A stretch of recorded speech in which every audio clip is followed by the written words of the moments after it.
अस्सलामु अलैकुम वरहमतुल्लाहि वबरकातुहु। नहमदुहु व नस्तईनुहु व नस्तगफिरुहु व नऊज़ु बिल्लाहि मिन शुरूरि अनफुसिना व मिन सय्यिआति अअमालिना। मन यहदिहिल्लाहु फला मुदिल्ल लहु व मन युद्लिल फला हादिय लहु। ونشهد أن لا إله إلا الله وحده لا شريك له ونشهد أن سيدنا ونبينا وشفينا وحبيب ربنا وطبيب أرواحنا وقلوبنا محمدا عبد الله ورسوله أرسله بالحق بشيرا ونذيرا وداعيا إلى الله بإذنه وسراجا منيرا. فقد قال الله تعالى في كلامه المجيد وفرقانه الحميد. আপনারা আমার সঙ্গে পড়ুন, আউযু বিল্লাহি মিনাশ শাইতানির রাজিম। বিসমিল্লাহির রহমানির রহিম। ইন্নাল্লাহা ওয়া মালাইকাতাহু ইউসাল্লুনা আলান নবী ইয়া আইয়ুহাল্লাযীনা আমানু সল্লু আলাইহি ওয়া সাল্লিমু তাসলিমা।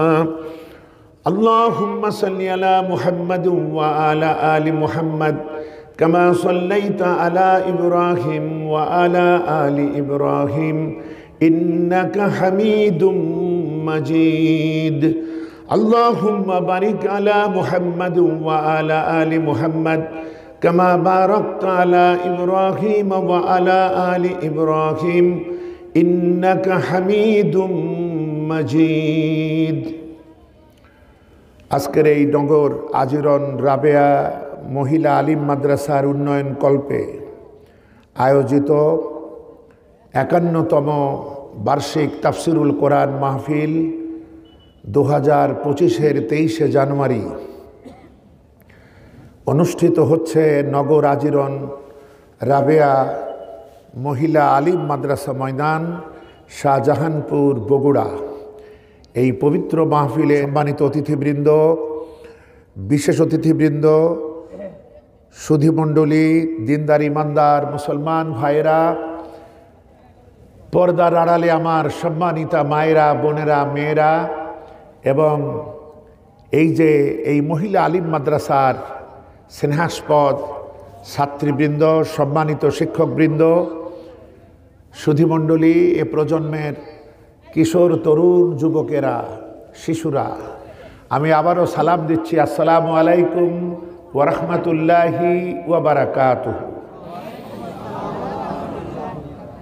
আমরা আল্লাহ রব্বুল ইজ্জতুল জালালের দরবারে তার একান্ত অনুগ্রহের শুকরিয়া আদায় করি, যিনি আজকের এই নগর আজিরন রাবেয়া দুইজন সম্মানিত মহিলা, যিনি আমাদের অত্র এলাকার বিশিষ্ট ব্যক্তিবর্গ, যার মধ্যে কিছুক্ষণ আগে আমার সঙ্গে পরিচয় হলো মুক্তার সরকার, এরপরে দুলাল সরকার, ওনাদের সম্মানিত দুজন দাদি নাকি নানি, দাদি, একজনের নাম হচ্ছে আজিরন, আরেকজনের নাম হচ্ছে রাবেয়া।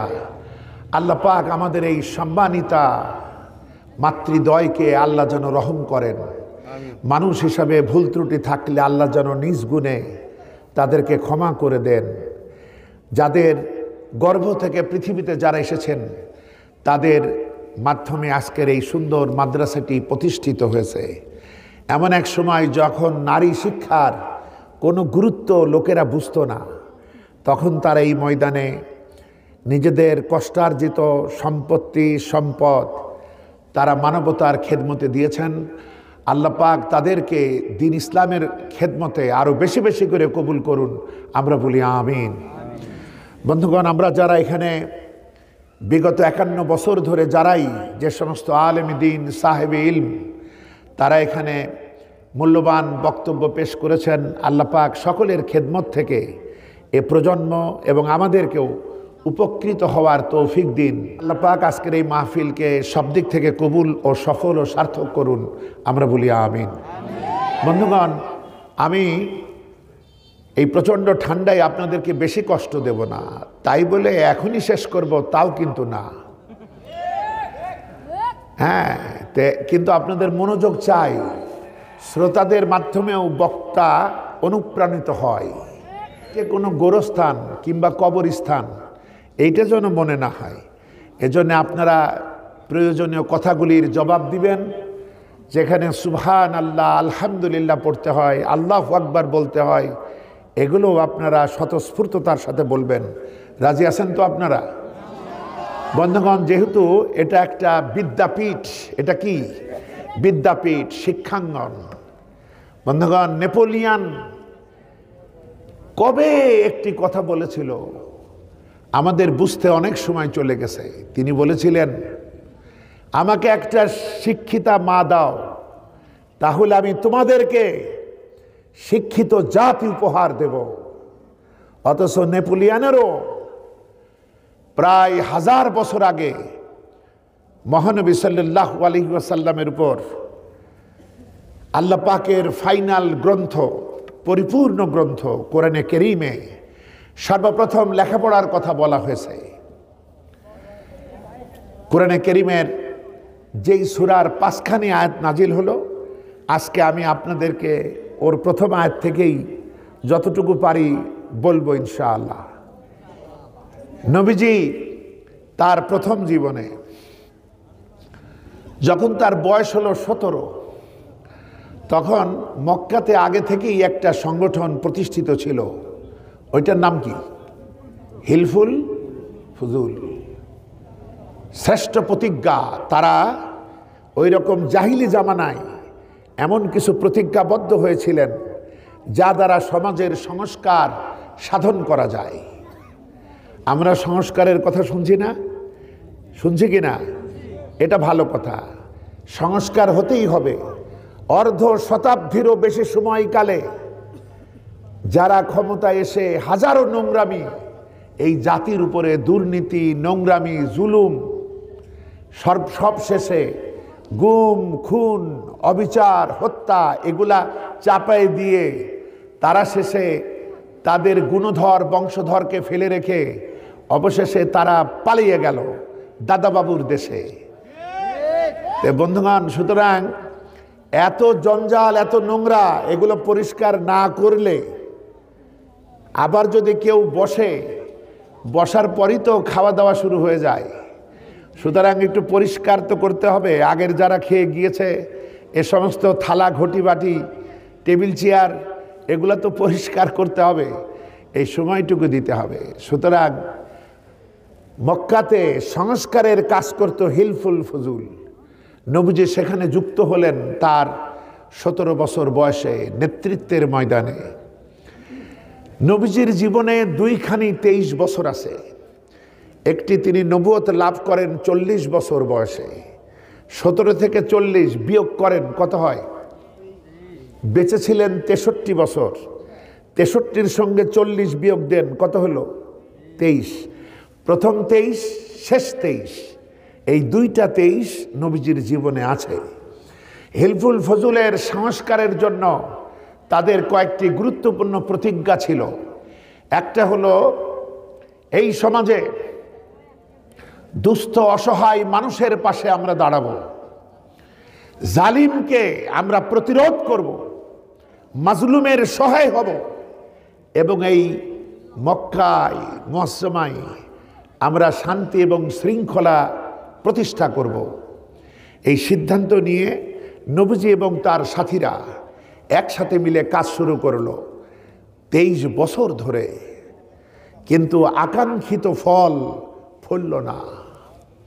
যতখানি চাইছিলেন ততখানি শান্তি প্রতিষ্ঠা করতে পারেন নাই, কারণ কুয়ায় সেই মরা বিড়ালটাই ছিল।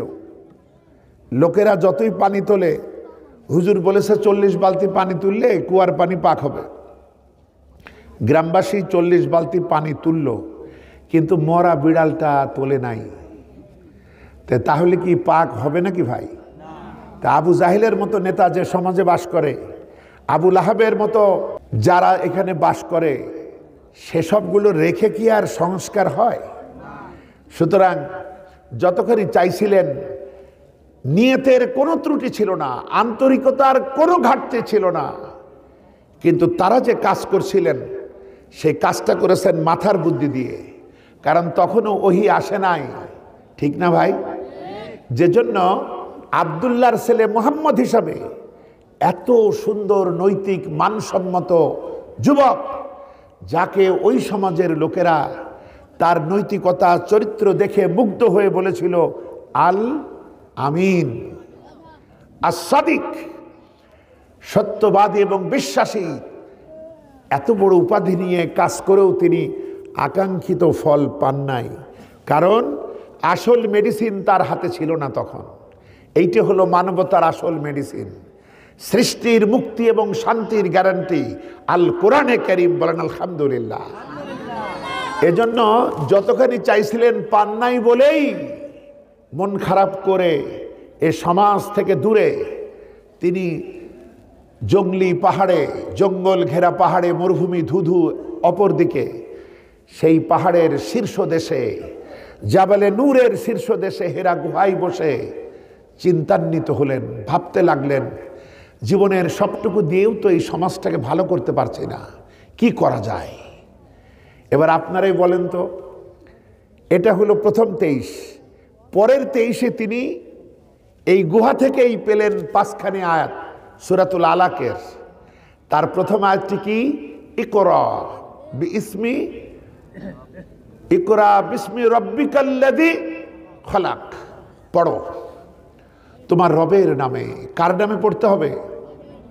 রবের নামে, যিনি তোমাদের সৃষ্টি করেছেন। এই বাণী তিনি পেলেন। আচ্ছা, এরপরে শুরু হয়ে গেল আর তিনি, এবার তার কাজ শুরু হবে। এবার আপনারা বলেন, পরবর্তী 23 বছর, প্রথম 23 বছর কাজ করলেন আব্দুল্লাহর ছেলে মুহাম্মদ হিসাবে, শেষ 23 বছর কাজ করলেন মুহাম্মাদুর রাসূলুল্লাহ হিসাবে। এই শেষ 23 বছরে তিনি 100-তে 100 ভাগ সাকসেস, আলহামদুলিল্লাহ। কারণ শেষ 23 বছর তার হাতে ছিল আসল প্রেসক্রিপশন, সেই মহান, মহিয়ান, গরিয়ান, সর্বশক্তিমান যিনি সব জানেন, তার দেওয়া প্রেসক্রিপশন। আর প্রথমে যেগুলো ছিল সেগুলো মানুষের তৈরি করা বুদ্ধির প্রেসক্রিপশন, অর্থাৎ হাতুড়ে ডাক্তারের প্রেসক্রিপশন। এখন আপনারাই চিন্তা করেন, আজকে যারা আমাদেরকে মুক্তি দিতে চায়, কল্যাণ দিতে চায়, শান্তি দিতে চায়, তারা 2 রকমের নেতা। একরকম নেতা কোরআনের ধার ধারে না, তারা নিজেদের মস্তিষ্কের বুদ্ধি এবং নাসারা এবং ইহুদিদের দেওয়া আবিষ্কার, নানা রকমের মতাদর্শ দিয়ে তারা রাষ্ট্র চালাতে চায়। বন্ধুগণ, সারা জগতের সবথেকে ভালো ছেলেটাই পারে নাই, তুমি পারবা কিভাবে? এই মানবতার মুক্তি এবং শান্তির গ্যারান্টি দিতে হলে সেই মানুষদের হাতে নেতৃত্বের দায়িত্ব আসতে হবে যারা এই কেতাবে বিশ্বাসী, ঠিক কিনা বন্ধুগণ? এখান থেকে এই মেসেজ আমরা পাই। তো সুতরাং ইকরা, পড়ো, বিসমি রব্বিকাল্লাযী খলাক, তোমার রবের নামে পড়ো, যিনি তোমাদেরকে সৃষ্টি করেছেন। আমাদের লেখাপড়া আছে, কিন্তু আমাদের অধিকাংশ স্কুল বলেন, কলেজ বলেন, ইউনিভার্সিটি বলেন, সেখানে রবের নামে পড়া আছে নাকি? যার কারণে কি হলো, যে যত শিক্ষিত হলো, যে যত দক্ষ হলো, সে তার দক্ষতা দিয়েই চুরি করলো, দুর্নীতি করলো।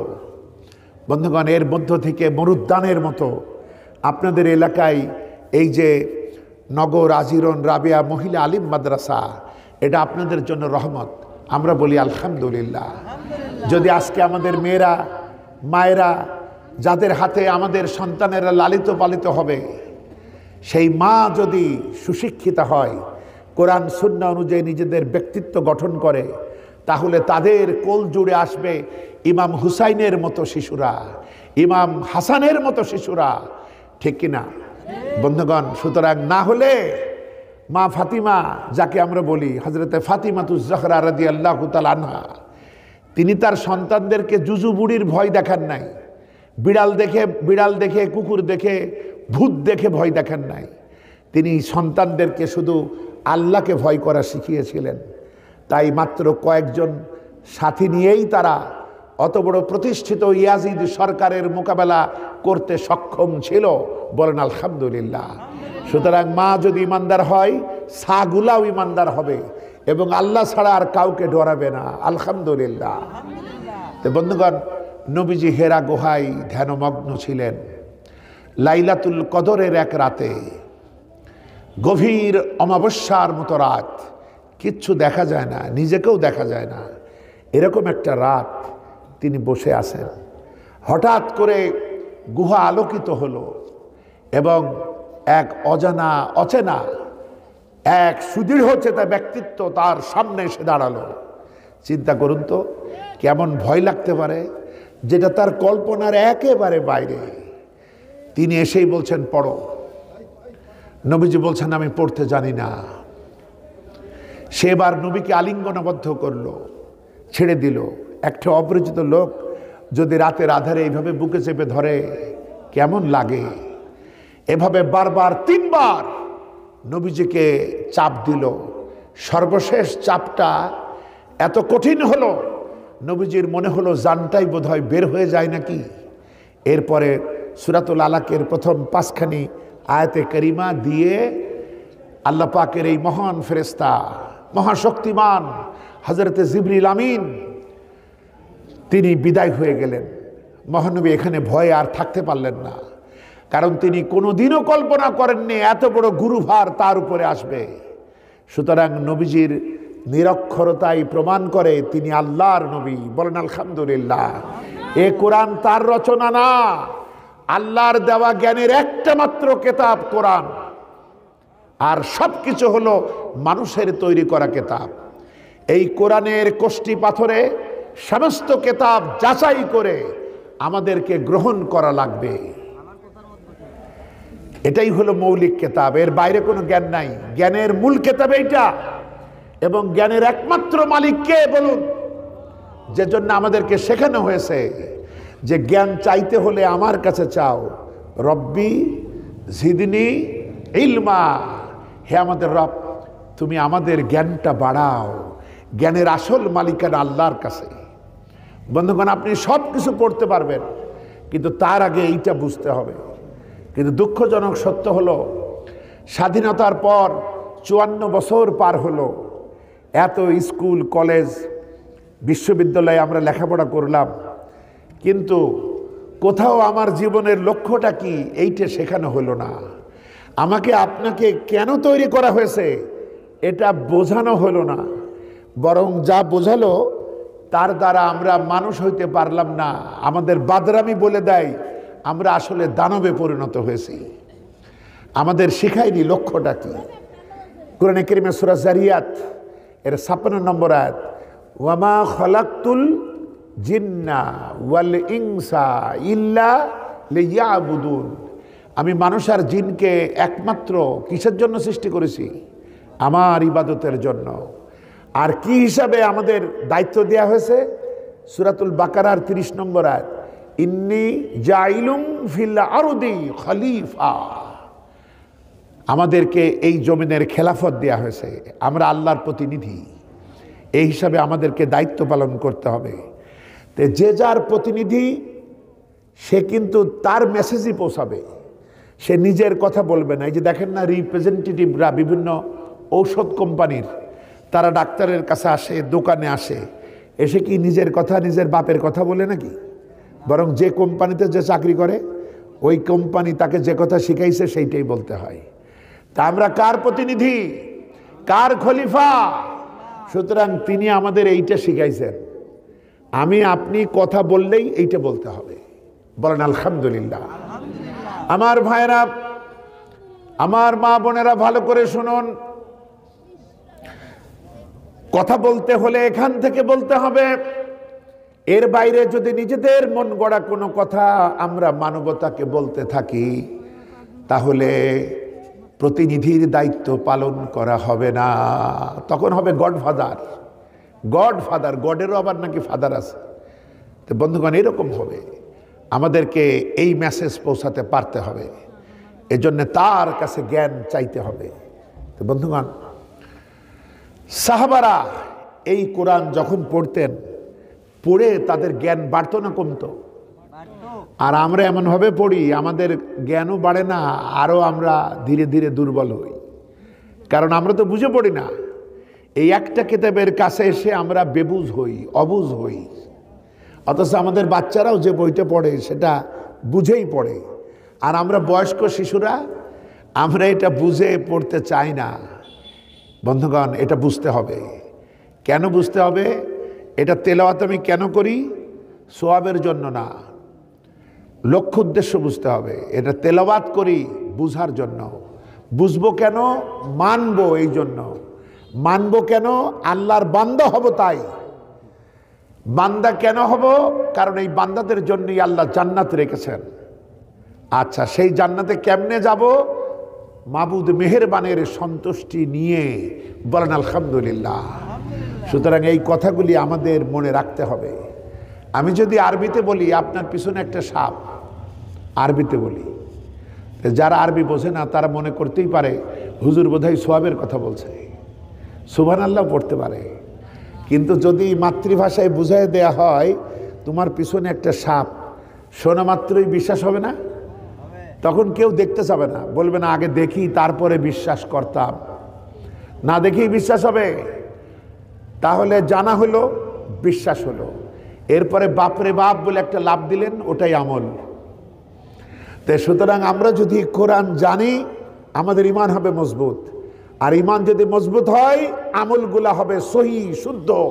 আলহামদুলিল্লাহ।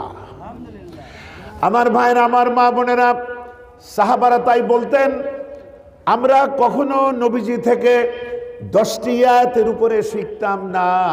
10টি আয়াত শিখতাম, মুখস্থ করতাম, বুঝতাম, এবং ওই 10টি আয়াতের উপরে নিজেদের জীবনকে গঠন করতাম। এরপরে আবার নতুনভাবে আরও 10টি আয়াতের সবক নিতাম।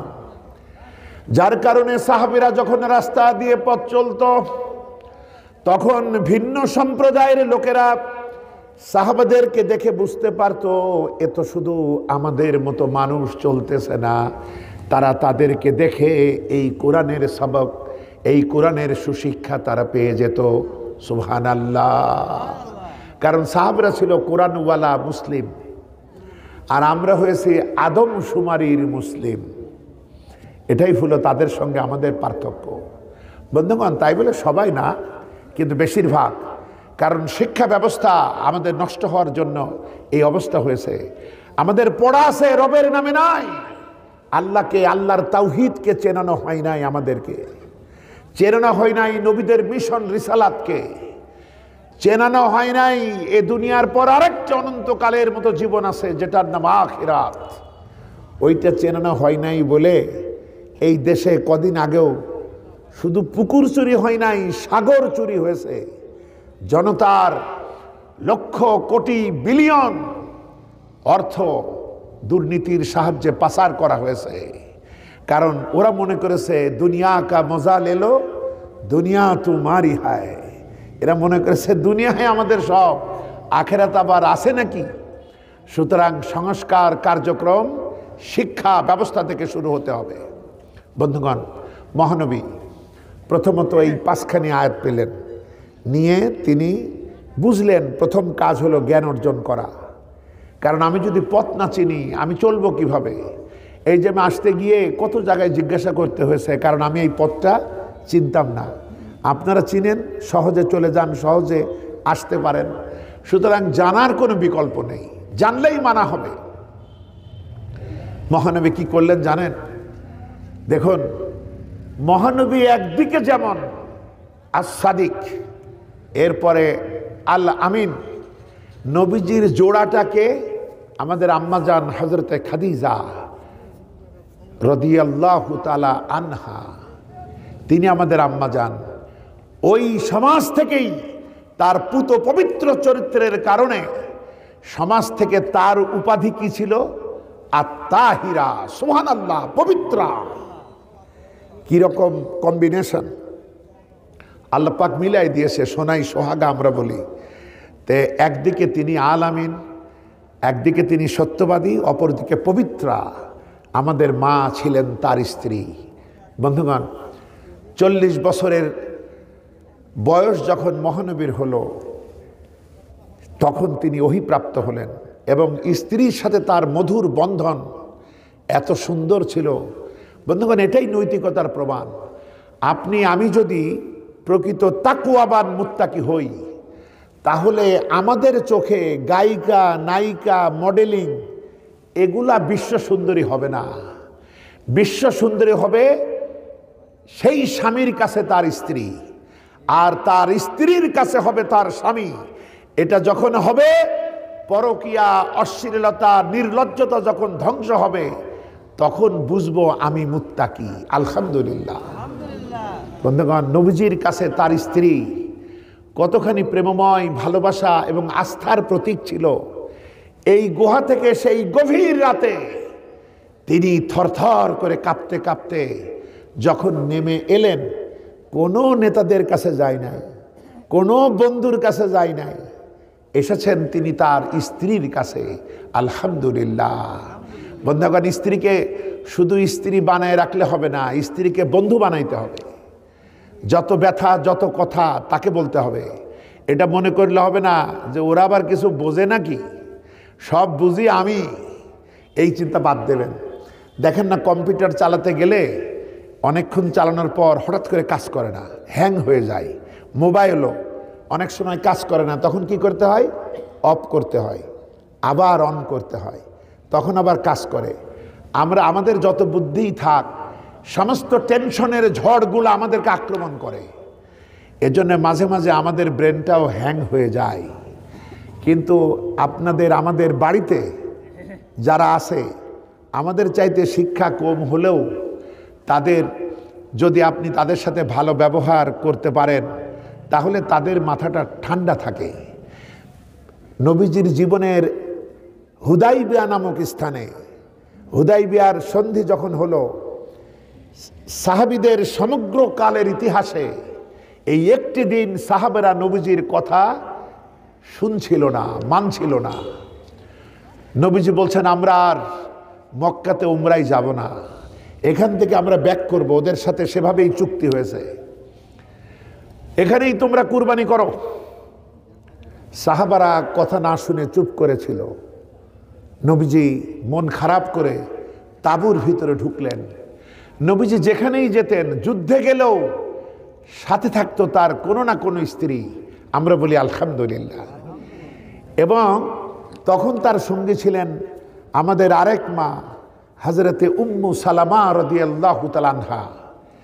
তিনি নবীজিকে অসময়ে তাঁবুর ভিতরে আসতে দেখে নবীর চেহারার দিকে তাকিয়ে বুঝতে পারলেন নবীজি খুব বেশি চিন্তিত। তখন তিনি জানতে চাইলেন, কি হয়েছে আপনার? তিনি বললেন, সাহাবার আজ আমার কথা শোনে না। বলছে, আপনি কি বলেছেন? বলছে, আমি বলেছি এখানেই কুরবানি করো, মাথার চুল মুড়ে ফেলো, এখান থেকেই আমরা ফিরে যাব মদিনায়। কিন্তু সাহাবেরা শুনতেছে না, এজন্য আমি খুব চিন্তিত। তখন আমাদের এই আম্মাজান উম্মু সালামা বললেন, আপনি এক কাজ করেন, আপনি এবার ওদের সামনে গিয়ে কুরবানি করে ফেলেন, নিজের মাথার চুল মুড়ে ফেলেন, তাহলে এটাকেই ওরা চূড়ান্ত সিদ্ধান্ত মনে করবে। নবীজি স্ত্রীর পরামর্শ মতো তিনি বের হয়ে এসে তাই করলেন। সাহাবারা বুঝতে পারলো এটাই চূড়ান্ত ফয়সালা। সাহাবীরাও মাথা মোড়ালো, সাহাবীরাও কুরবানি করলো। বলেন আলহামদুলিল্লাহ। এজন্য যত বিপদেই পড়েন, বন্ধুর কাছে রাত জেগে জেগে বলে, আরেকটা মহিলা যে সারা বিকাল থেকে রাত পর্যন্ত আপনার অপেক্ষা করছে, সে যে গুজে, তাকে কষ্ট দিবেন না, ওকেই বলবেন সমস্যাটা। কত বন্ধু আছে, আপনি কি চেনেন আপনার বন্ধুকে? কত বন্ধু আছে না যারা আমাদের ভালো কথা শুনলে মনে মনে বেজার হয়। এক বন্ধু আরেক বন্ধুকে বলছে, দোস্ত জানিস আমার ছেলে তো এবার এমএ পাস করছে। তখন বন্ধু বলছে, এমএ পাস করলে কি হবে, চাকরি পাবে না। এটাও বন্ধু। এবার তিনি বলছেন, না আমার ছেলেটা তো চাকরিও পাইছে। বলছে, আরে দোস্ত চাকরি পাইলে কি হবে, বেতন পাবে না। এবার বলছে যে বেতনও তো পায়। বলছে বেতন পাইলে কি হবে, সংসারই চলবে না।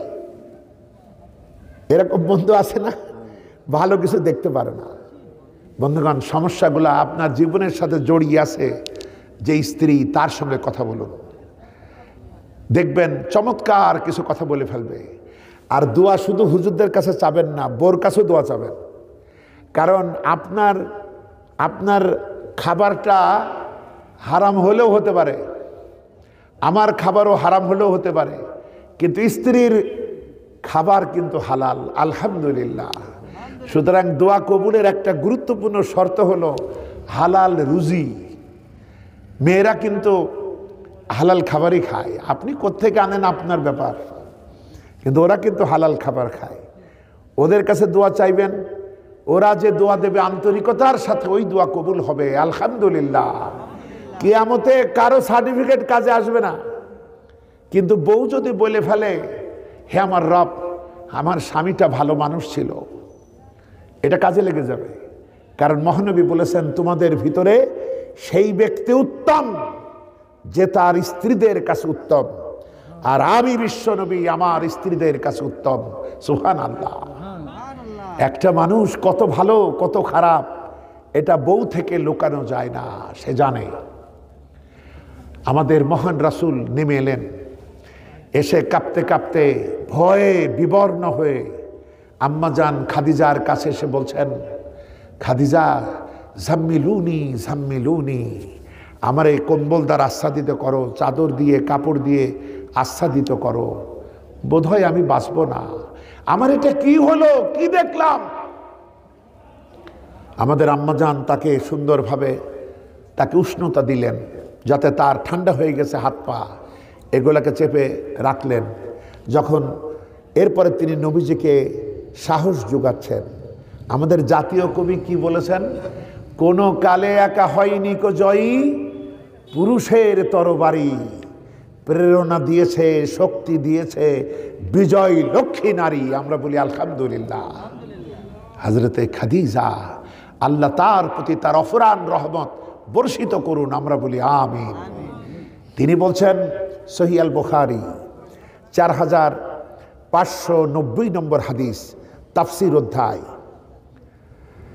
তিনি বলছেন, ওয়াল্লাহি, আল্লাহর কসম করে বলি, আপনাকে কখনো শয়তান ক্ষতি করতে পারবে না, আপনারে কেউ ধ্বংস করতে পারবে না। আপনি তো ইন্নাকা লাতাসিলুর রাহিমা ওয়া তাসদুকুল হাদিসা ওয়া তাহমিলুল কাল্লা ওয়া তাকসিবুল মাদুমা ওয়া তাকরিদ দাঈফা ওয়া তুইনু ওয়ালা নওয়াইবিল হক। আপনি আত্মীয় স্বজনের হক আদায় করেন, আপনি সদা সত্য কথা বলেন, আপনি অসহায়ের সহায়, যার কিচ্ছু নাই আপনি তার জন্য উপার্জন করে তার হাতে তুলে দেন, আপনি মেহমানদারি করেন। যারা সত্যপন্থী তারা যদি কখনো বিপদে পড়ে তাদের পাশে আপনি পাহাড়ের মতো দাঁড়িয়ে থাকেন। আপনার মতো ভালো মানুষকে কখনো কেউ ক্ষতি করতে পারে না। সুবহানাল্লাহ। নবীজি আত্মবিশ্বাস পেলেন। এখনই কাজ শেষ হয় নাই। আমাদের যেমন কেউ ভয় টয় পাইলে আমরা হুজুরের কাছে দৌড়াই, একটু পানি পড়া দেন, কেউ কেউ তো তাবিজ তোমার কত রকম নাজায়েজ কিছু খোঁজে, এরকম আছে না আমাদের দেশে ভাই? হযরতে খাদিজা তা করেন নাই। তিনি এক জ্ঞান তিনি পেয়েছেন, এবার তিনি আরেক ইলমের অধিকারীর কাছে নিয়ে গেলেন। তার বংশেরই মানুষ, তিনি ছিলেন তাওরাত এবং ইনজিলে সব থেকে বড় পণ্ডিত ব্যক্তি, নাম ছিল ওয়ারাকা বিন নাউফেল। তার কাছে গেলেন, নবীজিকে সাথে করে নিয়ে গিয়ে বললেন, দেখুন তো আপনার ভাতিজার কি হয়েছে। ওয়ারাকা সব শুনে আনন্দে চিৎকার দিয়ে বলল, আহা, এ তো সেই ফেরেশতা যেটা হযরতে মুসার উপর অবতীর্ণ হতো। যদি আমি সেদিন পর্যন্ত বেঁচে থাকি, যেদিন এই মক্কাবাসী তোমাকে মক্কা থেকে বার করে দেবে, যদি ওই দিন পর্যন্ত আমি বেঁচে থাকি, তবে আমি জীবন দিয়ে হলেও তোমার পক্ষ নেব। সুবহানাল্লাহ। নবীজি এই কথা শুনে অবাক হলেন যে গোটা জাতি আমাকে বলে আলামিন, গোটা জাতি আমাকে সত্যবাদী মানে। কদিন আগেও যখন হজরে আসওয়াদ কাবা সংস্কারে হজরে আসওয়াদকে নিয়ে এক জায়গায় রাখবে, আবার নিয়ে রাখবে, এটা নিয়ে যখন গোত্রে গোত্রে বিরাট যুদ্ধ হওয়ার মুখোমুখি, তখন কুরাইশের সব থেকে প্রবীণ ব্যক্তি বলল, আর একটা দিন সবর করো, তোমরা আমার কথা শোনো। তোমরা যুদ্ধ করলে তো সে যুদ্ধ আর থামে না, শুধু রক্তের নহর বইতে থাকে। এক কাজ করো না, আমরা কালকে ভোরবেলা এখানে বসবো এই কাবা প্রাঙ্গণে। এদিক থেকে যেই ব্যক্তি প্রথম আসবে তার কাছেই এই দ্বন্দ্বের সমাধানের ভার দেব। সবাই একমত হলো। তারা বসলো, হঠাৎ দেখে তাদের আলামিন আসছে। সুবহানাল্লাহ। সবাই আনন্দে বললো, তো আমাদের আলামিন, তুমি আমাদের সমাধান করো। হিলফুল ফজলের নেতা তিনি। তখন তিনি যা বললেন সেটাই সবাই মেনে নিল। তাহলে চিন্তা করুন, আল্লাহ কি করলেন, ওদের নাপাক হাতে পবিত্র হজরে আসওয়াদকে স্পর্শ করতে দিলেন না। নবীজি একটা চাদর বিছালেন, নিজ হাতে পাথরটা তুলে চাদরের মাঝখানে নিলেন, নেতাদেরকে বললেন, এই চতুর্দিকে তোমরা ধরো, নিয়ে ওইখানে চলো। এরপরে যাবার পর নবীজি নিজ হাতে আবার পাথরটা রাখলেন। এভাবে আবার যখন পাথর স্থাপন করতে হবে সেটা তিনি করলেন। এভাবে আগামী নেতৃত্বের আলো জ্বলে উঠল মহানবীর জীবনে। বলেন আলহামদুলিল্লাহ। সুতরাং তিনি কেমনে বিশ্বাস করবেন যে এরা আমাকে মক্কা থেকে একদিন বার করে দেবে? তাই তিনি বলছেন যে, কি বলেন, এরা আমারে বার করে দেবে? ওয়ারাকা বিন নাউফেল বললেন, হ্যাঁ, তোমার পূর্বেও যারা পৃথিবীতে এই ওহীর বাণী নিয়ে যারাই পৃথিবীতে এসেছিল, তাদের সাথে সর্বপ্রথম তাদের জাতি তাদের সঙ্গে বিরোধিতা করেছে। বন্ধুগণ, এটাই নিয়ম। হক আর বাতিলের দ্বন্দ্ব চিরন্তন। এই দ্বন্দ্বের মধ্য দিয়েই যদি আমরা নিরলসভাবে কাজ করতে পারি, দাওয়াতে দ্বীনের সঠিক কাজগুলা যদি পরিপূর্ণ আল্লাহর দ্বীনকে, মানবতাকে যুক্তির সাথে বুঝাইতে পারি, তাহলে বিজয় আবার আমাদেরই আসবে। বলেন ইনশাআল্লাহ। বন্ধুগণ, সুতরাং আমাদের বুঝতে হবে এই আয়াতের গুরুত্ব কতখানি। পড়ব, জানবো, কিন্তু সবার উপরে থাকবে আমার রব, যিনি আমার মনিব, যিনি আমার প্রভু, যিনি আমার আইনদাতা, বিধানদাতা, শাসনকর্তা, মালিক। তিনি হচ্ছেন আমার আল্লাহ। আমি তাকে যেন ভুলে না যাই। সৃষ্টি হিসাবে জীবনের সব থেকে ব্যর্থতা আল্লাহকে ভুলে থাকা। তাকে সর্বদাই মনে রাখতে হবে, কারণ তিনিও আমাকে আপনাকে মনে রাখছেন। নইলে বাতাস পান কোথায়?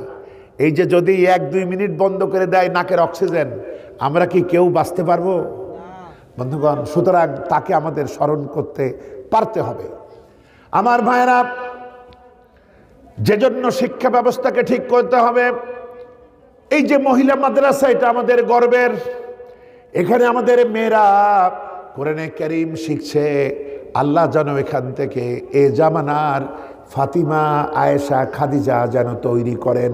বলেন আমিন। বন্ধুগণ, সবসময় পুরুষেরাই সব পারবে, নারীরা পারবে না কেন? মহানবী বলেছেন, প্রত্যেকটা মুসলিম নর এবং নারীর জন্য জ্ঞান অর্জন করা ফরজ। বলেন আলহামদুলিল্লাহ। এখানে পুরুষের জন্য আর নারীর জন্য এমন কোনো পার্থক্য করা হয়নি, কারণ 5 ওয়াক্ত নামাজ আমার আপনার জন্য, আবার 5 ওয়াক্ত নামাজ তাদেরও জন্য।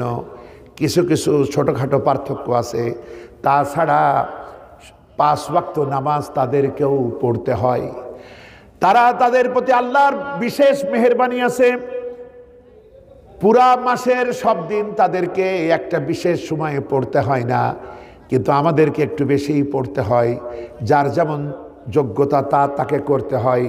কিন্তু বছরের 1 মাস রোজা যেমন তাদের ফরজ, প্রতিদিন 5 ওয়াক্ত নামাজ যেমন তাদের জন্য ফরজ, কোরআনের বিধিবিধান যোগ্যতা অনুপাতে মানা যেমন ফরজ, এটা তাদের জন্যও যা আমাদের জন্যও তাই, আমাদের জন্য যা তাদের জন্যও তাই।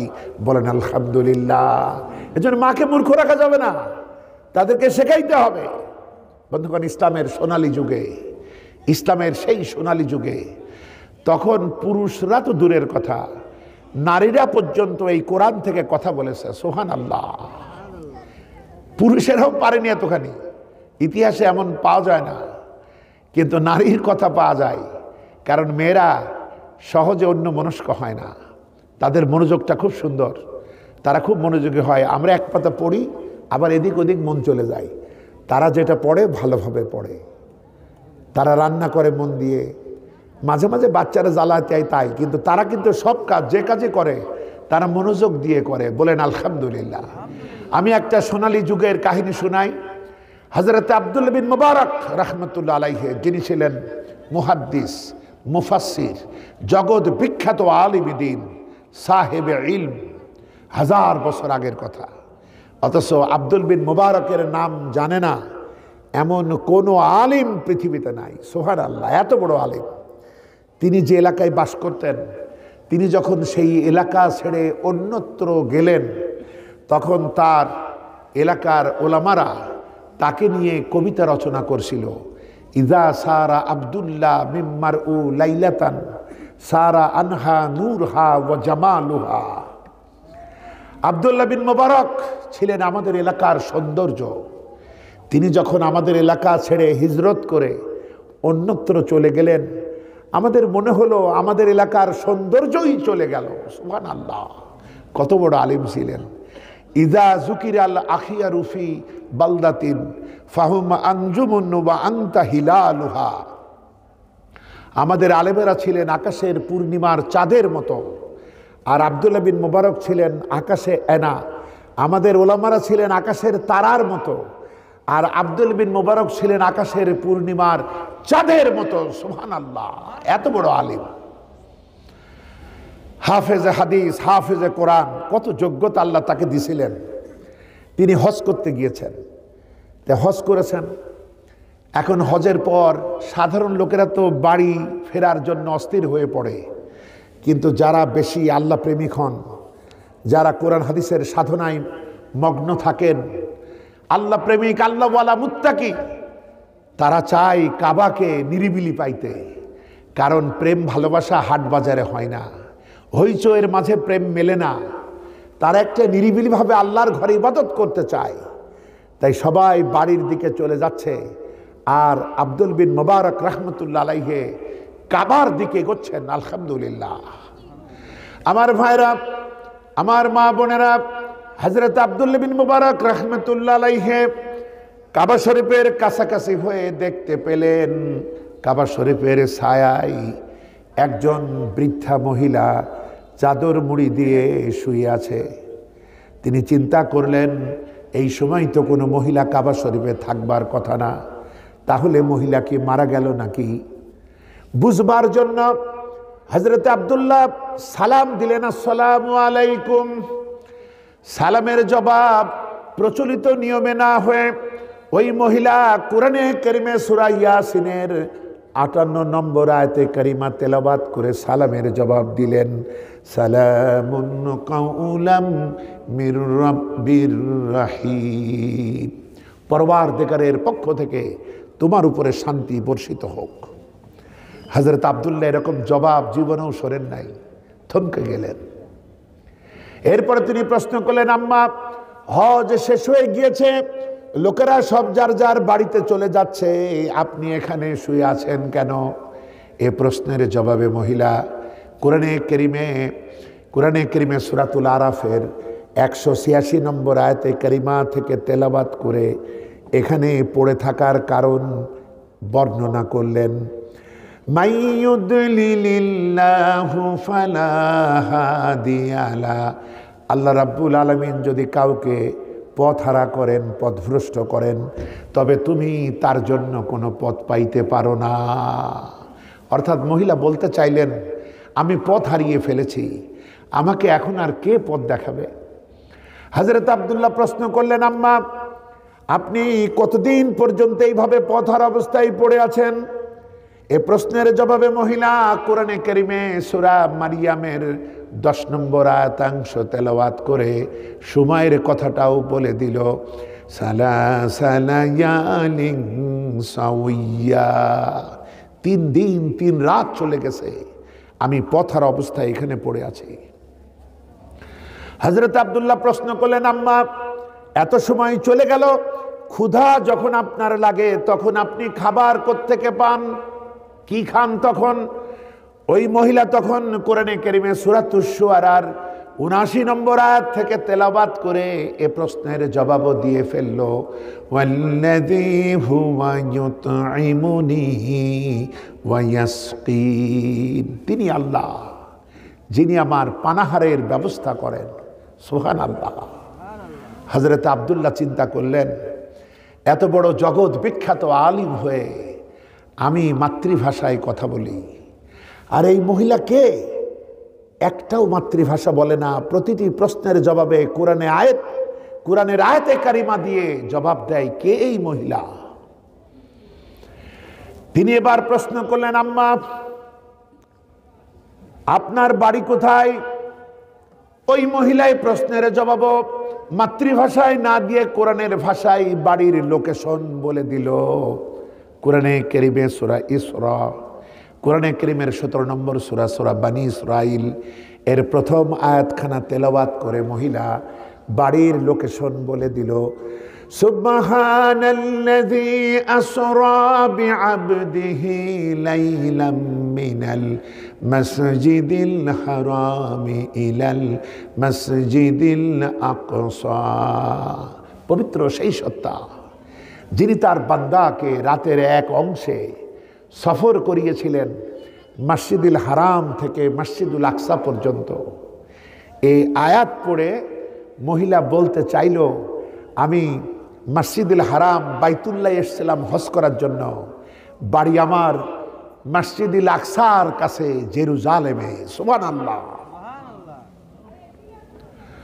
হযরত আব্দুল্লাহ চিন্তা করলেন যে এরকম একটা বিদুষী মহিলাকে এইভাবে রাস্তায় ফেলে যাওয়া ঠিক হবে না। তখন তিনি প্রস্তাব দিলেন, আম্মা আপনি যদি রাজি হন তাহলে আমি আপনাকে আমার উটের পিঠে করে আপনাকে বাড়ি পর্যন্ত পৌঁছে দিয়ে আসি। কারণ যদি দুর্দশাগ্রস্ত কোনো বোন বিপদে পড়ে তবে ইমানদার ভাইয়ের জন্য ওয়াজিব হয়ে যায়, ফরজ হয়ে যায় জানবার পর তার উপকারার্থে তার ঠিকানায় তাকে পৌঁছে দেওয়া। সুবহানাল্লাহ। বন্ধুগণ, আমরা ইবটিজিং করি, আমরা ক্ষতি করার ধান্দা করি, এটা মুসলমানের খাসলত না, বরং তাকে নিরাপত্তার সাথে তাকে তার জায়গায় পৌঁছাতে হবে। হযরত আব্দুল্লাহ যখন এই প্রস্তাব দিলেন তখন এই মহিলা সম্মতি দিলেন। সূরা বাকারার 197 নম্বর আয়াত থেকে তেলাওয়াত করে, ওয়ামা তাফআলু মিন খাইরিন ইয়ালামুহুল্লাহ, এটা ভালো কাজ, মানুষের উপকার করা ভালো কাজ, আল্লাহ এতে তোমাকে পুরস্কৃত করবেন যদি তুমি আমাকে আমার বাড়ি পৌঁছে দাও। হযরত আব্দুল্লাহ উট এনে দিলেন। উটের পিঠে মহিলা যখন উঠবে, মহিলা এতখানি সতর্ক তাকায় দেখেন হযরত আব্দুল্লাহ বিন মুবারক তার পানে চেয়ে আছেন অবাক হয়ে, বিস্মিতভাবে।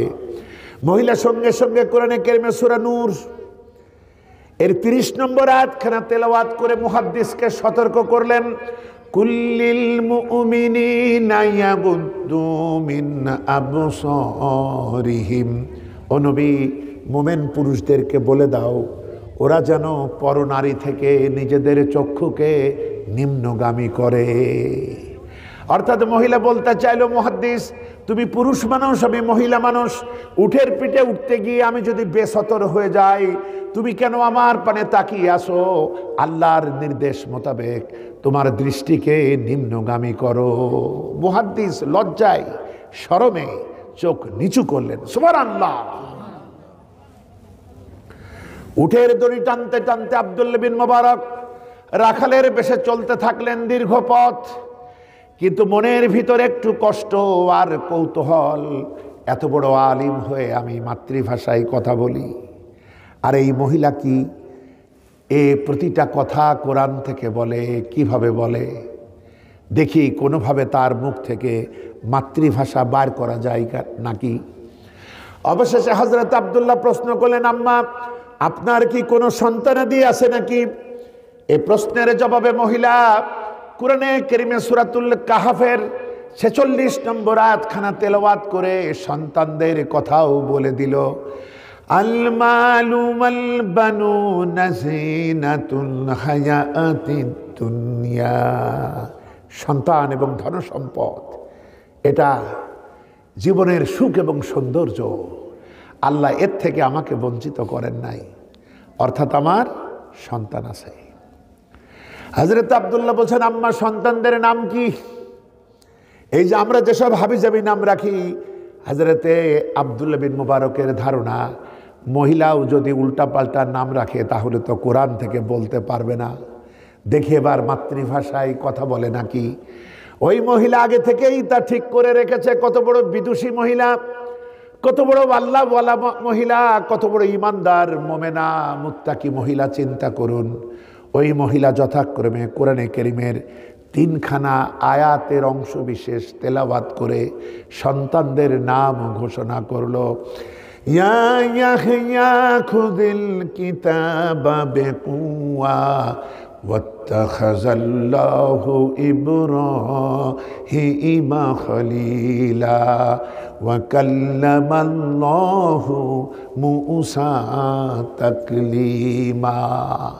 যথাক্রমে তিনি 3খানি আয়াত, সূরা মারইয়ামের 12 নম্বর আয়াত, সূরাতুন নিসার 125 আর 164 নম্বর আয়াত থেকে তেলাওয়াত করে সন্তানদের নাম মহিলা বলল, ইয়াহিয়া, ইব্রাহিম, মূসা। আমার ছেলেদের নাম আলহামদুলিল্লাহ, সুবহানাল্লাহ, আল্লাহু আকবার। হযরত আব্দুল্লাহ এবার সর্বশেষ প্রশ্ন করলেন, আম্মা আমি আপনাকে যে প্রশ্নই করি না কেন সে প্রশ্নের জবাবে আপনি কোরআন থেকে কেন কথা বলেন, মাতৃভাষায় কেন কথা বলেন না? এ প্রশ্নের জবাবে মহিলা কোরআনে কারীমে সূরাতুল কফ, কোরআনে কারীমের 50 নম্বর সূরার 18 নম্বর আয়াতখানা তেলাওয়াত করে এ প্রশ্নের জবাবও মহিলা দিয়ে দিলেন। মহিলা পড়লেন, মা ইয়ালফিজু মিন কওলিন ইল্লা লাদাইহি রাকিবুন আতীদ। মানুষ যে কথাই বলুক না কেন আমার ফেরেশতারা তা লিখে রাখে। সুতরাং আমি এমন কথা বলছি, আমার কথা থেকে কোনো গুনাহ তো লেখা যাবেই না, বরং আমার প্রতিটি কথার অক্ষরে অক্ষরে 10 করে নেকি লেখা লাগবে। আল্লাহু আকবার। হযরত আব্দুল্লাহর কথা বলার মতো কোনো সাহস পেলেন না। ইতিমধ্যে উটের দড়ি টানতে টানতে তারা সবাই পৌঁছে গেল জেরুজালেমে মহিলার বাড়ির কাছে। এরপরে মহিলা উট থেকে নেমে পড়লেন। ছেলে 3 জন ছুটে এসেছে যে আমাদের আম্মা বহুদিন পর হজ থেকে বাড়ি এসেছে। ছেলেদেরকে দেখে মহিলা নিজের আঁচল থেকে কয়েকটা রৌপ্য মুদ্রা বার করে ছেলেদের হাতে দিয়ে সূরাতুল কাহফের 19 নম্বর আয়াত থেকে তেলাওয়াত করে সন্তানদেরকে দায়িত্ব দিলেন। ফাবআসু আহাদাকুম বিওয়ারিকিকুম হাযিহি ইলাল মাদিনা। ও ছেলেরা, এই রৌপ্য মুদ্রা নিয়ে শহরে চলে যাও, সেখান থেকে কিছু উত্তম খাবার দাবার কিনে আনো। ছেলেরা শহরে গেল, ভালো খাবার নিয়ে আসলো। মহিলা এবার একটা সুন্দর প্লেটে খাবারগুলো সুন্দর করে সাজিয়ে মুহাদ্দিসের সামনে রেখে কোরআনে কারীমের সূরা হাক্কা থেকে তেলাওয়াত করে মেহমানকে খাবারের জন্য বললেন, কুলু ওয়াশরাবু হানিয়াম বিমা আসলাফতুম ফিল আইয়ামিল খালিয়া। ও মেহমান, বিগত দিনে তুমি আমার জন্য যত কিছু করেছো এর বিনিময়ে তুমি এই খাবারটুকু গ্রহণ করো। হযরত আব্দুল্লাহ খাবার খেলেন, কিন্তু মহিলার সঙ্গে কথা বলার মতো কোনো সাহস তার রইল না। তিনি এবার ছেলেদেরকে প্রশ্ন করলেন, ও ছেলেরা, তোমাদের আম্মাজান কোরআন থেকে এইভাবে কতদিন কথা বলে? ছেলেরা বলল, ও মুহাদ্দিস, আমাদের আম্মাজান 1 বছর না 2 বছর না, বিগত 40 বছরের মধ্যে আমাদের মায়ের পবিত্র জবান থেকে কোরআন ছাড়া একটা কথাও আমরা শুনি নাই। সুবহানাল্লাহ। বন্ধুগণ, সুতরাং মেয়েরা পারে না? বলেন মেয়েরা পারে কিনা? এজন্য তৈরি করতে হবে। সবাই এই মনোযোগকে কাজে লাগান। বন্ধুগণ, আপনার এই যে গলার উপরে যে মাথাটা, এই মাথার ভিতরে রয়েছে মগজ। এটা কত পাওয়ার জানেন? আপনার মোবাইলের কাছে কিচ্ছু না।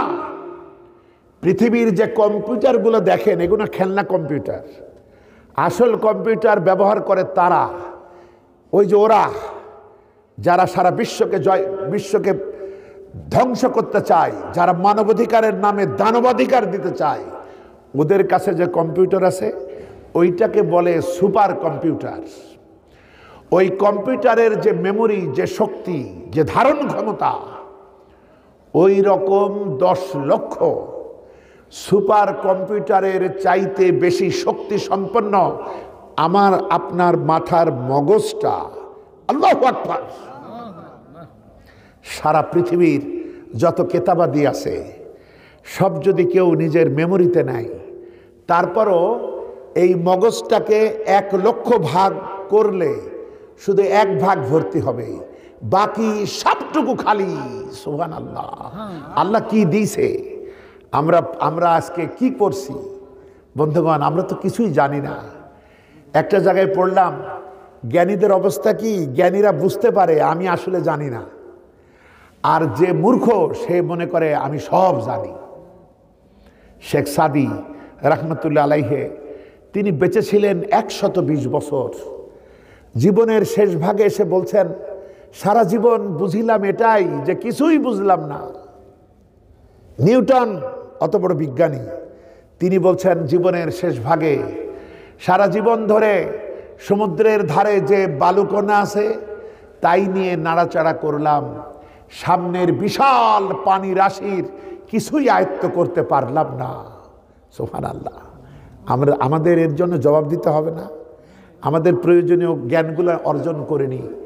আমরা যে এত লটর পটর করি, এত ফটর ফটর করি, আমাদের নিয়ে অনেক বাজে কৌতুক উন্নত দেশগুলাতে আছে। একটা শোনাই।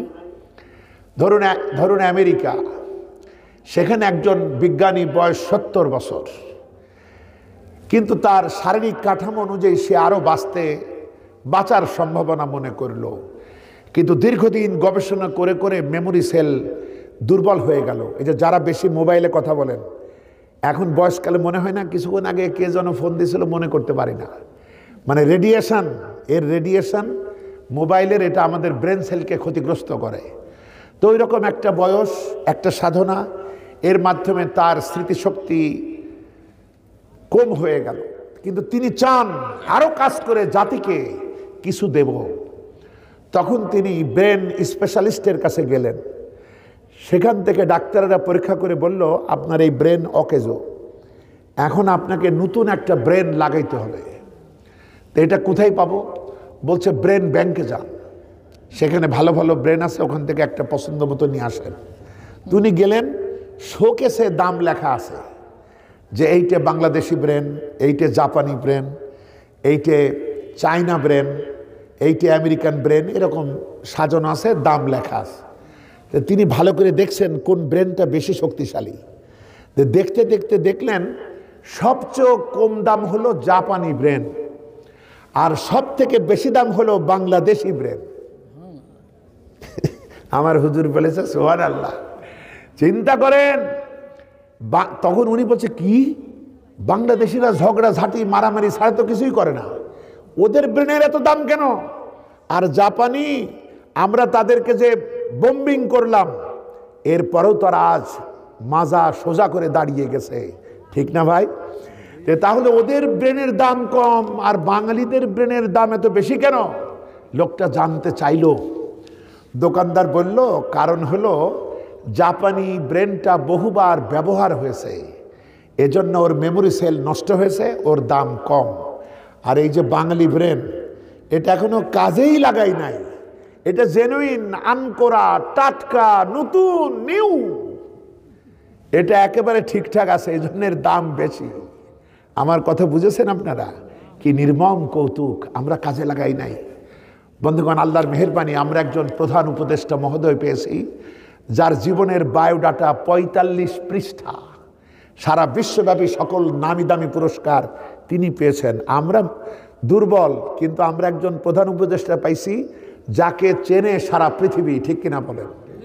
বন্ধুগণ, দায়িত্বশীলদেরকে দেখতে পারেন আর না পারেন, তাদের জন্য দোয়া করতে হয়। কারণ হলো তাদের নেতৃত্বের ভুক্তভোগী তো আমরাই, যে জন্য তাদের হেদায়েতের দোয়া, তাদের তাকওয়ার দোয়া, তাদের সঠিক পথ চলার দোয়া, এটা আমাদের করতে হয়। কারণ যারা কাজ করে ভুল কিন্তু তাদেরই হবে, যে কাজ করে না তার ভুলও হয় না। এই যে নামি দামি প্লেয়াররা, ফুটবলাররা খেলা করে, কিন্তু দর্শক গ্যালারির লোকেরা তাদের ভুল ধরে না। বলে, আরে এইভাবে ম্যারাডোনা বল মারলো, যদি এইভাবে মারতো গোল হয়ে যেত। এইভাবে মেসি কি করলো, একটা ফাউল করে ফেললো। এখন আমরা যারা এই দোষ ধরি, আমরা যদি কেউ খেলতে নামতাম, আমরা কি পারতাম? আমরা বল সহ গোল হয়ে যেতাম। তো বন্ধুগণ, ঠিক ওই রকম আজকে আমার শিক্ষকেরা, আমার এই যে আমাদের সম্মানিত আলেম ওলামারা, তারা কাজ করছেন আপনাদের সন্তানকে মানুষ করার জন্য। কেউ কেউ রিটায়ারমেন্টেও গিয়েছেন, আমার সঙ্গে তারা পরিচয় করলেন, আমি তাদের সাথে হাত মিলালাম, কারোর সাথে বুক মিলালাম। এই মানুষগুলো আমাদের সর্বোচ্চ সম্মানের পাত্র না? বলেন, তারা পরের ছেলেকে মানুষ বানায়, আমরা জন্ম দেই, কিন্তু এই সন্তানকে মানুষ হওয়ার জন্য শিক্ষা দীক্ষা তো তারাই দেন। বলেন আলহামদুলিল্লাহ। সুতরাং তারা কাজ করেছেন, কারো কারো হয়তো ধমক দিয়েছেন, বকা দিয়েছেন, কেউ কেউ মন খারাপও করতে পারেন না। এ বকার ভিতরে কত দোয়া আছে জানেন, কত ভালোবাসা আছে জানেন।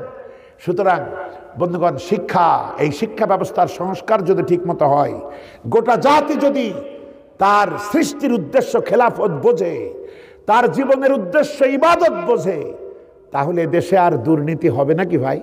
হবে না। আমরা সব, এই কোরআন হবে আমাদের সংবিধান। ওই বর্ণচোরা নাস্তিকদের প্রণীত বিধান আমরা মানি না, বরং আল্লাহ আমাদের দিয়েছে, আমাদের কিছু তৈরি করা লাগবে না, একেবারে রেডি আছে সমাধানের কেতাব। আমরা অযথা এইটা বাদ দিয়ে অন্যত্র বিচরণ করি, যার জন্য প্রতি বছর বছর আমাদের ধরা খাইতে হয়। বন্ধুগণ, আপনাদেরকে আরেকটি ঘটনা শোনাই, এরপরে আপনাদের নিয়ে দোয়া করব ইনশাআল্লাহ। দেখুন, শিক্ষা ব্যবস্থা ইচ্ছা করলে কেমন হয়। আমরা ছোটবেলায় সুদের অঙ্ক শিখছি। কিসের অঙ্ক? আমরা দেখেছি 100 টাকায় এক বছরে 50 টাকা সুদ হইলে 1 লক্ষ টাকার এক বছরের সুদ কত। সেদিনে আমরা বুঝেছি সুদ কত ভালো জিনিস, সেদিনে আমরা বুঝেছি। অথচ কোরআনে কারিমে 275 নম্বর আয়াত দেখেন, যারা সুদকে ব্যবসার মতো মনে করে, শয়তান তাদেরকে স্পর্শ দ্বারা পাগল বানিয়ে দিয়েছে। আর আমি এই সুদকে করেছি হারাম, আর ব্যবসাকে করেছি হালাল। ওয়া আহাল্লাল্লাহুল বাইয়া ওয়া হাররামার রিবা। মুসলমানদের সমাজে সুদ থাকবে, এটা কি মেনে নেওয়া যায় বলেন তো? 279 নম্বর আয়াতে আল্লাহ বলছেন, সুদ যদি না ছাড়ো, ফাইল্লাম তাফআলু ফাআযানু বিহারবিন মিনাল্লাহি ওয়া রাসূলিহি, যদি না ছাড়ো তবে আল্লাহ এবং তার রাসূলের পক্ষ থেকে তোমাদের বিরুদ্ধে যুদ্ধের ঘোষণা রইল। আল্লাহ রসুল মাঠের এক মাথায়, আর আমরা জনগণ আর এক মাথায়। আমরা আল্লাহ রসুলের দিকে গুলি করছি, আল্লাহ রসুল আমাদের দিকে গুলি করছে। এরপরেও কি আমাদের ঈমান আছে নাকি? বন্ধুগণ, সাবধান। নবীজি বলছেন, সুদের ভিতরে 70টা গোনাহ, এর সব থেকে ছোট্ট গোনাহ আপন মায়ের সাথে নিকাহ করা। বলেন নাউজুবিল্লাহ। আরেকটা হাদিস এসছে, সুদের মধ্যে 73টি ধ্বংসের দরজা। দেখেন, কবিরা গুনার প্রায় সবটুকুই সুদের মধ্যে শামিল। সুতরাং এর থেকে আমাদের বাঁচতে হবে না? এটা বাঁচতে হলে এইসব সংবিধানে বাঁচা যাবে না, এইসব টেডিমার্কা নেতা দিয়ে বাঁচা যাবে না, যাদের আল্লাহ পরকালে বিশ্বাস নাই। বরং যারা কোরআন সুন্নায় বিশ্বাসী এবং তাদের আমলেও তার পরিচয় আছে, তাদের দ্বারাই মুক্তি মিলবে। আমরা বলি আলহামদুলিল্লাহ। বন্ধুগণ, দুইটা বানর একটা রুটি চুরি করছিল। কয়টা? আচ্ছা, এই গল্পটা আরেকটু পরে বলি। তার আগে শিক্ষা ব্যবস্থা ইচ্ছা করলে কত সুন্দর করা যায় সেটা বলি। মধ্যপ্রাচ্যের শিক্ষা ব্যবস্থার দিকে খেয়াল করলাম। এরপরে দেখি এক মুসলিম দেশের পাঠ্য, সেখানে বাচ্চাদের একটা বই দেখলাম। সেই বই উল্টায় দেখি আমাদের দেশে যেমন বিভিন্ন কার্টুনের ছবি থাকে, ওখানেও আছে। কারণ বাচ্চারা ওই রকম বিকৃত ছবি টবি দেখলে তারা খুব আকর্ষিত হয়, কার্টুন তারা পছন্দ করে। তো সেখানেও ছবি আছে। কি ছবি আছে? একটা বিরাট লম্বা গাছ, ধরুন একটা আম গাছ, তার মগ ডালে বসে আছে এক মোরগ, আর দূর থেকে এক ক্ষুধার্ত শিয়াল, আপনারা তো শিয়ালই বলেন তাই না, শিয়াল আসতে গিয়ে দেখেছে মোরগ। এবার তো লোভ জন্মাইছে, শিয়াল পণ্ডিত বুদ্ধি তৈরি করছে কিভাবে মোরগটা গ্রাস করা যায়। সে গাছের নিচে বসে আছে। এই এতটুকু ছবি। এরপরে গল্পটা লেখা হয়েছে। কি লেখা হচ্ছে? শিয়াল মোরগকে দেখে সে বলছে, মোরগ ভাই সালাম আলাইকুম। আসসালামু আলাইকুম। মোরগ বলছে ওয়ালাইকুম সালাম। শিয়াল বলছে, মোরগ ভাই কেমন আছো? মোরগ বলছে আলহামদুলিল্লাহ, তুমি কেমন আছো? শিয়াল বলছে আমিও আলহামদুলিল্লাহ ভালো আছি। শিয়াল আস্তে আস্তে এগোচ্ছে কি করে পটানো যায়। এরপরে বলছে, মোরগ ভাই পরস্পরের দেখা হলে সালাম দেওয়া সুন্নাত, মোসাফা করাও সুন্নাত, কোলাকুলি করাও সুন্নাত। তো তুমি যত দূরে আসো, এত দূরে থাকলে তো রাসূলুল্লাহর এই ফজিলতপূর্ণ সুন্নাত থেকে আমরা বঞ্চিত থেকে যাব। তো তুমি একটু নেমে আসো, আমরা দু ভাই একটু মোসাফা করি, কোলাকুলি করি, কেমন হবে তুমিই বলো। মোরগ বলছে, শিয়াল ভাই হবে তো ভালোই, কিন্তু আমি আজ বড্ড ক্লান্ত, পথশ্রান্ত, আজ আমার আর ভালো লাগছে না, আরেকদিন দেখা যাবে। শিয়াল দেখলো কাজ হচ্ছে না, কি করা যায়। আবার বুদ্ধি খাটিয়ে বলছে, মোরগ ভাই তোমার যা সুন্দর আজান, মানে প্রশংসা করছে, পাম দিচ্ছে, তেল দিচ্ছে।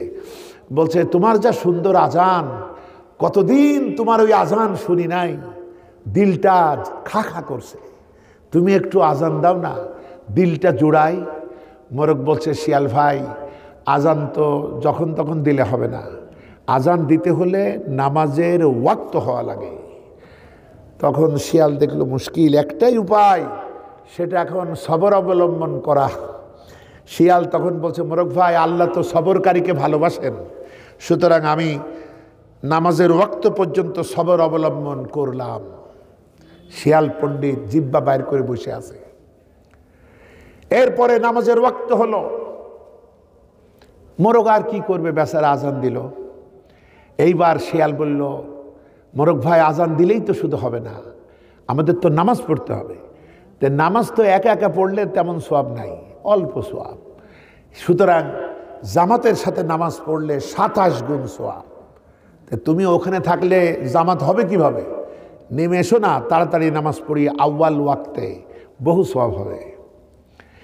মোরগ বলছে, ভাই জামাত হতে হলে তো 3 জন লাগে, আমরা মোটে 2 জন, দেখি আর কারো পাই কিনা। মোরগ এদিক ওদিক তাকিয়ে বলছে, কুকুর, মোরগ এদিক ওদিক তাকিয়ে বলছে, শিয়াল ভাই বিরাট খুশির খবর। কি সেটা? বলছে, আমি দেখছি দূর থেকে আমার কুকুর ভাই সাহেব আসছেন, তিনি নামাজের ইমামতি করবেন আর আমরা পিছনে ইক্তেদা করব, কেমন হবে কও? শিয়াল বলছে, মোরগ ভাই হবে তো ভালো, কিন্তু আমি তো এসেছিলাম তায়াম্মুম করে, আমি এখন পানির সন্ধান পাইছি, আমি ওযু করতে গেলাম। খেয়াল করে দেখে নাও, হাসি খুশির মধ্য দিয়ে কতগুলি ইসলামী আদব শেখানো হলো না? পরস্পর দেখা হলে সালাম দিতে হয়, মোসাফা করতে হয়, প্রয়োজনে কোলাকুলি করতে হয়, সবর করতে হয়, তারপরে নামাজের ওয়াক্ত হলে আজান দিতে হয়, তারপরে জামাত হতে হলে 3 জন লাগে, তারপরে তায়াম্মুম করে আসলে যদি অজুর পানির সন্ধান মেলে তাহলে তায়াম্মুম দিয়ে নামাজ হবে না, তখন অজু করতে যেতে হয়। বলেন সুবহানাল্লাহ, বলেন আলহামদুলিল্লাহ। এরকমের কাহিনী আমাদের শিক্ষা ব্যবস্থায় আসুক, এটা আমরা চাই কিনা বলুন? বন্ধুগণ, আমরা কত জায়গায় ওয়াজে শুনি, ওয়াজ আর কয়জন শোনে বলেন? যারা আজকে বিভিন্ন লাট সাহেব হয়ে গেছে, তারা তো আর ওয়াজ শোনে না। তারা জুমার দিন মসজিদে আসে, ইমাম সাহেবের বাংলা বক্তব্যের পরে মনে হয় যেন উনি আরবি সব বোঝেন। মানে এত বোঝেন, উনি আছেন শেষে। তো যার শোনা দরকার ওরা তো শেষে আসে, নেতারা তো কিচ্ছু শোনে না, শুধু আমাদের শোনায়। তো তাহলে কেমনে হবে? যে জন্য ইচ্ছা করলে ভালো করা যায়। যেমন দেখেন, আপনারা দীর্ঘকাল ওয়াজে একটা ছোট্ট কাহিনী শুনতেন, দুর্দান্ত কাহিনী, আমাদের অন্তরে লাগতো। ওই রকম ইসলামের পুনর্জাগরণের বহু কাহিনী আছে, ছোট ছোট শিক্ষামূলক। ওইগুলো দিয়ে যদি টেলিফিল্ম করা হয়, ছোট ছোট মুভি করা হয়, আমাদের বাচ্চারা এগুলা দেখেই তারা তৈরি হতে পারবে। বলেন আলহামদুলিল্লাহ। আরেকটি শোনাই। প্রচণ্ড শীতের রাত, ঘরের ভিতরে হযরতে বাইজিদের মা ঘুমিয়ে আছে। আর হযরতে বাইজিদ তখন ছোট্ট ছেলে, সে লেখাপড়া করছে। মা অসুস্থ ছিলেন, হঠাৎ করে ঘুম ভাঙলো। ঘুম ভেঙে বলছে, বাইজিদ বড্ড তেষ্টা পাইছে, একটু পানি দে না আমারে। ছোট্ট ছেলেটা ঘরের কোনায় ছিল পানি রাখা কলস, কিন্তু এমনই দুর্ভাগ্য, গিয়ে দেখলো আর একটুও পানি নাই। তখন চিন্তা করলো, মা পানি চাইছে, কোথায় পায় এই রাত্রে। দরজা দিয়ে বের হয়ে দেখলো, আপনি সবগুলো একটু কল্পনায় আনেন যে এইগুলার উপরে যদি বিভিন্ন ভিডিও তৈরি করা হতো, ছোট ছোট ভিডিও, 10 মিনিট 20 মিনিট, কত কিছু আমাদের এই প্রজন্ম শিখতে পারত। এরপরে দেখলো প্রতিবেশীরা সব ঘুমিয়ে গেছে, এখন তাদেরকে ডিস্টার্ব করা ঠিক হবে না। সেই আমল তো এত টিপ দিলেই তো আর পানি বার হয় না। দূরে, প্রায় আধা মাইল দূরে ঝর্ণা। ওই বাচ্চাটা কাকে ডাকবে? কিন্তু মায়ের প্রতি টান, মোহাব্বত, সে শীতে কাঁপতে কাঁপতে সেই ঝর্ণার কাছে একাকী গেল। সেখান থেকে পানি নিয়ে এসে দেখে মা আবার ঘুমিয়ে গেছে। এবার চিন্তা করছে, এই অবস্থায় মাকে যদি ডাকি আর তাহলে মা কষ্ট পাবে, ওর থেকে আমি আবার ঘুমালে মা যদি আবার জাগে পানি পাবে না, সুতরাং এটাও কষ্ট, ওর থেকে আমি না ঘুমিয়ে মায়ের জাগার অপেক্ষায় থাকি। এই বলে শীতের রাতে পানির গিলাস নিয়ে বাচ্চাটা থরথর করে কাঁপে, অপেক্ষা করে। ইতিমধ্যে আজান ভেসে এলো, আসসালাতু খায়রুম মিনান নাওম। মায়ের ঘুম ভাঙলো, মার আর মনে নাই। তাকে দেখে বাইজিদ থরথর করে কাঁপে, বলে, কি হয়েছে তোর, তুই ঘুমাসনি কেন? বাইজিদ বলছে, আম্মা আপনি পানি চাইছিলেন, এরপরে এই ঘটনা সব সে খুলে বলল। মা তাড়াতাড়ি বাইজিদকে বুকের সাথে জড়ায় ধরে তাড়াতাড়ি বিছানায় শুয়ায় লেপ কম্বল দিয়ে নিজে ওযু করে ফজরের নামাজ পড়ে সিজদায় গিয়ে এরপরে আল্লাহর কাছে দোয়া করছে, রব্বুল আলামিন, আজকে আমার ছোট্ট বাইজিদ আমার জন্য যা করেছে, আমি মা আমার কলিজা ভরে গেছে, তুমি আমার সন্তানটাকে সুলতানুল আরিফিন বানায় দাও, সুবহানাল্লাহ। মায়ের দোয়ায় আল্লাহর ওলিও তিনি হলেন। তো বন্ধুগণ, আপনি একটা টার্গেটকে লক্ষ্য করে তীর কিংবা বন্দুকের গুলি যদি করেন, ওটা পৌঁছাতে না পৌঁছার অনেক আগে মাতা পিতার দোয়া এবং বদদোয়া কবুল হয়ে যায়। বলেন সুবহানাল্লাহ। সেজন্য এই যে মেরাজের যে মাসের কথা আমার আগের বক্তা বলছিলেন, এই মেরাজে আপনারা নিজেরাও একটু পড়াশোনা করবেন। সূরা বনী ইসরাঈলের 23 থেকে 38 নম্বর আয়াত, এখানে রয়েছে ইসলামী রাষ্ট্র পরিচালনার 14 দফা মূলনীতি। তার প্রথম দফা হলো তাওহীদ, যে আল্লাহ ছাড়া কারো দাসত্ব করা যাবে না। আর দ্বিতীয় হলো আল্লাহর ইবাদতের পর তোমার মাতা পিতার ইবাদত করো, মাতা পিতার নির্দেশ মানো। বলেন আলহামদুলিল্লাহ। এবং তারা যদি বার্ধক্যে উপনীত হয়, তাদের একজন বা দুজনই, তাহলে আমার দরবারে দোয়া করো, রব্বির হামহুমা কামা রব্বায়ানি সগীরা। আমরা বলি আমিন। বন্ধুগণ, এই জন্য এই সমস্ত পবিত্র শিক্ষাঙ্গন এগুলো আল্লাহর সাথে কথা বলা শিখায়, আমাদের ডাইরেক্ট লাইন তৈরি করে নেয়। যেজন্য প্রত্যেকটা সন্তানকে এই যোগ্যতা অর্জন করতে পারতে হবে, মাতা পিতার মৃত্যুর পর আমরা যেন তাদের জন্য মাগফিরাতের দোয়া করি। বলেন আলহামদুলিল্লাহ। নবীজি বলেছেন, মৃত্যুর পর সব লাইন বন্ধ হয়, শুধু 3টা চ্যানেল খোলা থাকে, সেখান থেকেও আমল নামায় আসতে থাকে। একটা হলো এমন ইলম অর্জন করা যে ইলম দ্বারা মানবতাকে উপকার করা যায়। 2 নম্বর এমন নেতা হতে পারা যাতে সদকায়ে জারিয়ার কাজ করে মানবতাকে উপকৃত করা যায়। আর 3 নম্বর এমন সন্তান জন্ম দেওয়া যাতে সন্তানেরা মা বাপের মৃত্যুর পর প্রাণ ভরে আল্লাহর শেখানো ভাষায় দোয়া করতে পারে। আল্লাহ আমাদেরকে সেই রকম মাতা পিতা হওয়ার তৌফিক দিন, সেই রকমের সন্তান হওয়ার তৌফিক দিন, আমরা বলি আমিন। বন্ধুগণ, আজকে এই পর্যন্তই থাক, অনেক দূরে যেতে হবে তো, আর নিজেও অসুস্থ। সেদিন মঞ্চের সিঁড়ি ভেঙে পড়ে গেছিলাম। আমি আবার লোকটা খুব পাতলা তো এই জন্য এই অবস্থা হয়েছে। আসলে আঘাতে আঘাতে নানা কারণে এভাবে শরীর মোটা হয়ে গিয়েছে, আমিও টের পাই নাই। একদিন ঢাকাতে যখন চেয়ারম্যান ছিলাম পাতলা ছিলাম, এরপরে গোয়েন্দা রিপোর্ট ছিল খুবই মারাত্মক যে একা একা কোথাও যাওয়া যাবে না, রাস্তার পাশে দাঁড়ানো যাবে না। আমি তো একটা ভয়ঙ্কর এলাকার ভয়ঙ্কর উপজেলার চেয়ারম্যান ছিলাম, 15টা ইউনিয়ন, 4 লক্ষ ভোটার, কি কঠিন জায়গা। মাত্র 1500 টাকা মোবাইল খরচ করছিলাম 19 দিনে, এর বেশি আমার খরচ হয় নাই। আল্লাহ আমারে চেয়ারম্যান বানাইছিল। লোকেরা আমারে আমি তো ঘুমাইছিলাম, লোকেরা এসে আমারে তুলে বলছে তুমি চেয়ারম্যান হয়েছো, কিছু বলো। আমি তখন একটা কথাই বলতে পারছিলাম, এই বিজয় আল্লাহর দান আর এই বিজয় আপনাদের, আলহামদুলিল্লাহ। তো বন্ধুগণ, সেখানে কত কিছু করতে হয়। তো বিষয় হলো এভাবে কষ্ট করেছি এগুলো আল্লাহ রহম করেছে, হয়েছে। তা আমি আপনাদের যে জন্য এরপরে নড়াচড়ার সুযোগ ছিল কম, যেহেতু অনেকেরই কষ্ট হতো আমাকে দেখলে যে এত ফিরি এরম চেয়ারম্যান হলো, আমরা কোটি কোটি টাকা খরচ করে আমরা কিছুই করতে পারলাম না। এই যে বিজয়ের আগের বছরটা 2023-এর 5ই অগাস্ট আর 2024-এর 5ই অগাস্ট, 8 মাস 20 দিন এই ন্যায় পথে চলার কারণে বাড়ি থাকতে পারি নাই। বুঝতে পারছেন কথা? তো শুধু ঘরে আবদ্ধ হয়ে থাকতে হতো। তো বন্ধুগণ, এইভাবে মোটা হইলাম। চেয়ারম্যানই শেষ হলো, হওয়ার পর এত খুব ব্যস্ত থাকতে হতো। লোকেরা তো ভালো কাজে সহযোগিতা করে না, আসলে বেশিরভাগই নষ্ট। সবাই যখন ন্যাংটা হয় তখন ন্যাংটাদের সামনে কাপড় পরে টেকা যায় না। তো বন্ধুগণ, তারপরও টেকার জন্য সংগ্রাম সাধনা ছিল। তো চেয়ারম্যানই শেষ হওয়ার পর ঢাকাতে গেছি, এমন সময় একটা হোটেলে গেছি, দুপুরে কিছু খাবো। তো লোকেরা বললো আপনি বসেন, আমরা খাবার দিচ্ছি। না, আমি এদিক ওদিক তাকিয়ে হোটেলটা দেখছি, হঠাৎ দেখি যে তেমন লোকজন নাই। আমি চিন্তা করলাম এসব হোটেল চলে কিভাবে, কোনো লোকই তো নাই। তা আমি গেছি আসলে দুপুরবেলা, আর লোকেরা যায় রাত্রিবেলা। তো এরপরে আমি হঠাৎ তাকায় দেখি আমার পাশে ইয়া মোটা এক লোক বসা। তা আমি ভাবছি এই লোক এই হোটেলে খাইতে এসছে, 1 মাস না খেলে কি হয়, এত মোটা একটা লোক।